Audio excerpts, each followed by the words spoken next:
Halo Bapak Ibu, saudara-saudariku, salam dari seminari di Pontianak, Kalimantan Barat. Nah, saya diberikan tugas untuk memberi refleksi pada yang sabda ke-6, yaitu sudah selesai. Saya punya 2 poin untuk membantu kita semua untuk merenungkan apa artinya itu sudah selesai. Yang pertama, poin pertama saya adalah itu.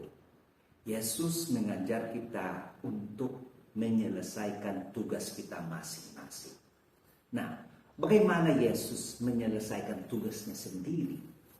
Dia punya tugas besar yang diutus oleh Bapa di surga untuk menyelamatkan dunia. Besar sekali ini. Dan ya memang banyak tantangan, banyak sengsara yang Yesus mengalami untuk itu, melaksanakannya itu. Tetapi juga ada yang tugas sehari-hari. Ya. Jangan lupa 30 tahun Yesus berada di dunia itu ini di dalam rumah di Nazaret. Di bengkel Santo Yosef. Di mana ya kerja keras itu lebih keras daripada olahraga. Apa itu? Menggergaji kayu, memalu paku, ya memikul atau membawa beban berat dan lain-lain. Pasti juga ada waktu keheningan.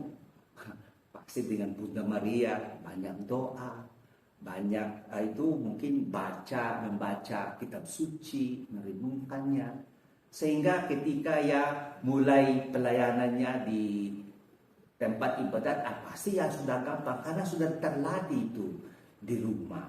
Nah, tapi kita tahu bahwa puncak tugas besarnya itu adalah ketika yang menyelesaikan tugasnya di kayu salib, di Gunung Kalbari sampai ia bangkit 3 hari kemudian. Nah, Bapak Ibu, bagaimana kita? Kita juga perlu kesetiaan pada tugas kita sehari-hari. Ada tugas sekolah, tugas di rumah, tugas di kantor. Nah, jadi kalau belum menyerahkan paper, skripsi, tesis, belum selesai. Ada tugas kesehatan badan. Lihatlah saudara-saudari di kanan kiri, ada buncit lah, masih kurus lah. Belum selesai karena ada tugas olahraga, diet dan lain-lainnya. Ada juga tugas kesehatan jiwa. Sudah mengaku dosa.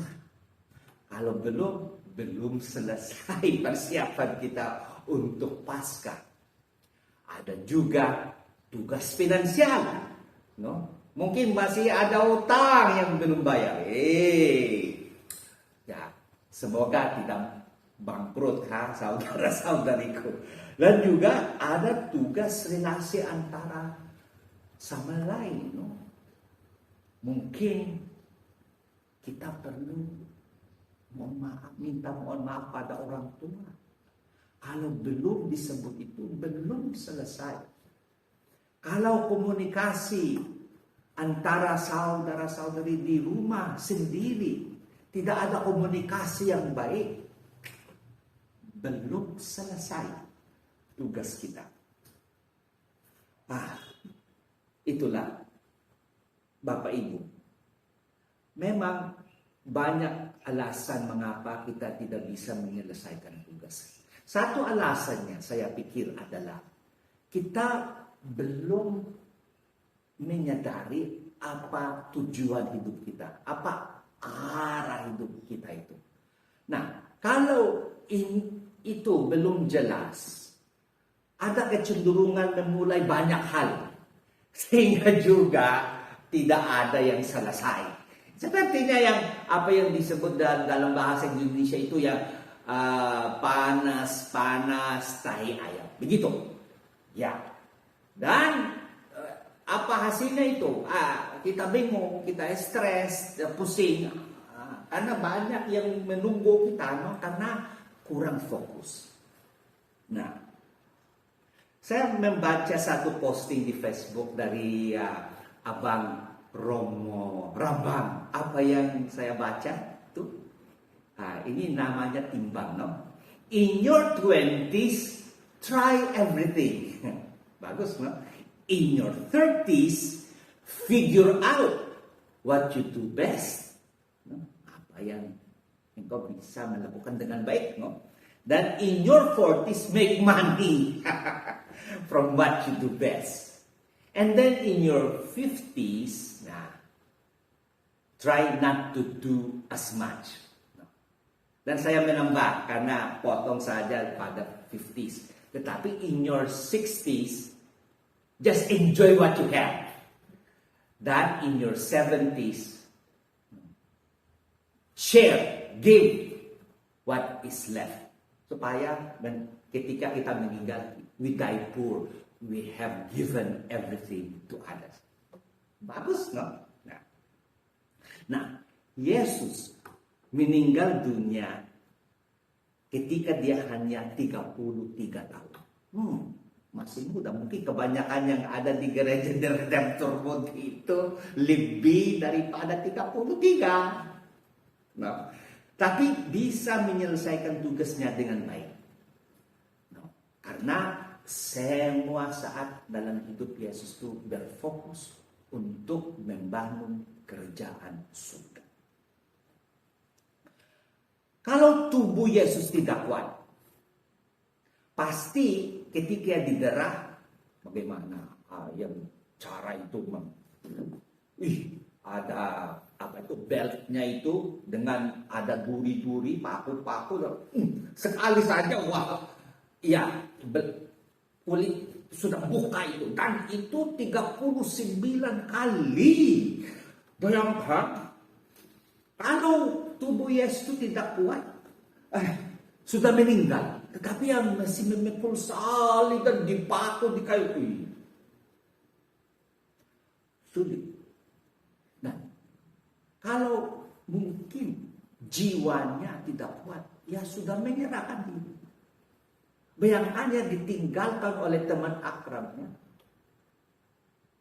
yang dipilih menjadi itu ketua para murid itu, menyangkal Yesus. Dan satu antara mereka itu mengkhianati Yesus. Bagaimana itu? Ya, mungkin ialah kalau jiwa dan tubuh Kristus itu tidak kuat, ya, tidak bisa menyelesaikan tugasnya. Oleh karena itulah, Bapak Ibu, ya, kuatkanlah tubuh dan jiwa kita supaya kita bisa menyelesaikan tugas kita masing-masing. Oke? Nah, yang poin kedua adalah Tuhan Yesus melunaskan hutang besar kita terhadap Allah. Mengapa hutang besar? Karena apa itu dosa? Dosa itu sebuah pelanggaran terhadap Allah. Nah, karena martabat Allah itu jauh lebih tinggi daripada manusia, ketika manusia berbuat dosa, dia menimbulkan hutang yang tidak dapat dia bayar sendiri. Mengerti, Bapak Ibu? Nah, contoh. Ketika saya menghina orang di jalan yang saya tidak kenal, mungkin orang itu, gila, dan tidak berbuat apa-apa saja. Nah, bagaimana kalau Presiden Jokowi datang ke gereja? Dan saya ini orang, kalau saya deposit itu caci maki, pasti langsung saya dipenjara. Mengerti? Nah, contoh lain. Bagaimana kalau tiba-tiba, ikaw may mahol yan sebelah kanan, sebelah kiri. Mungkin petugas gereja atau satpam datang dan engkau dikeluarkan langsung dari gereja. Bagaimana kalau seandainya Uskup Sutikno atau Paulus Fransiskus? Bagaimana kalau saya seperti petunjuk hukum? Menurut hukum gereja itu saya langsung ekskomunikasi. Bayangkan mengapa? Jadi hukuman naik sambil martabat orang dihina naik. Nah, siapakah kita terhadap Allah? Benar? Oleh karena itu, Bapak Ibu jangan berdosa. Karena ini melawan kekudusan Allah. Ya, ada konsekuensi besar. Tetapi kalau kita saja sendiri, nerakalah mungkin kita binasa semua. Jadi saya pergi ke poin kedua. Dosa adalah pelanggaran terhadap Allah. Nah, karena manusia yang jatuh dari dosa, dengan kebijaksanaan Allah sendiri, Bapa itu menghendaki bahwa anak tunggalnya menjadi manusia. Karena manusia yang berutang, lewat Yesus anaknya, manusia bisa membayar. Karena yang sama, kepribadian yang sama itu juga Allah. Berarti bisa melunasi hutang besar kita. Karena yang sengsara di kayu salib, manusia benar-benar dan Allah benar-benar. Jadi Allah sendiri mencari cara bagaimana menyelamatkan kita. Begitu agung cinta kasih Allah. Walaupun kita berdosa, menjauhkan diri pada Allah dengan dosa-dosa kita, tetapi Yesus datang ke dunia kita bukan untuk membinasakan kita, melainkan untuk menyelamatkan kita. Ketika ia berkata di kayu salib, sudah selesai. Ini yang aslinya itu Injil itu dalam bahasa Yunani. Ya, itu dalam bahasa Yunani Yesus berkata telestai. Apa artinya itu? Telestai. Telestai itu yang dicap. Kalau utang sudah bayar, kalau pajak sudah bayar. Telestai. Sudah lunas. Sudah bayar. Sudah selesai. Itu. Jadi, dalam sabda Yesus yang ke-6, Bapak Ibu, Yesus mengajar kita untuk menyelesaikan tugas kita. Itu yang poin pertama.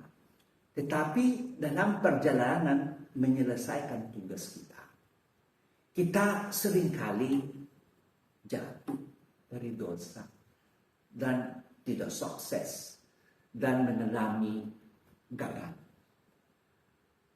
Tetapi jangan khawatir. Karena dengan apa Yesus yang memperoleh di kayu salib, jangan khawatir. Apapun dosa kita itu, bagaimana itu berat, ini tidak apa-apa terhadap cinta kasih yang besar pada kita itu cukup untuk melunasi semua utang kita itu. Begitu agung. Oleh karena itu saya Bapak Ibu memilih background kita itu Yesus. Inilah jiwa-jiwa di tempat penantian yang disebut neraka. Dengan itu, dengan sengsara Yesus, dengan kematiannya, semua kita diberikan hidup. Berarti bukan hanya pengampunan dosa. Dengan keselamatan Yesus, kita diundang oleh Allah mengambil bagian dalam keilahiannya. Itu yang kegilaan cinta kasih dari Allah sendiri. Ia gila menjadi manusia. Supaya dengan cara ini kita mengambil bagian dengan keilahiannya. Sambil kita menjadi ahli waris kerajaan Allah. Memang inilah cinta kasih Allah. Di manalah ada dosa, disitulah muncul rahmat yang berlimpah-limpah. Jangan putus asa. Semua utang kita sudah bayar. Dan oleh karena itu, selesaikan tugas kita masing-masing dengan baik. Semoga kita diberkati oleh Tuhan dengan pengampunan dosa-dosa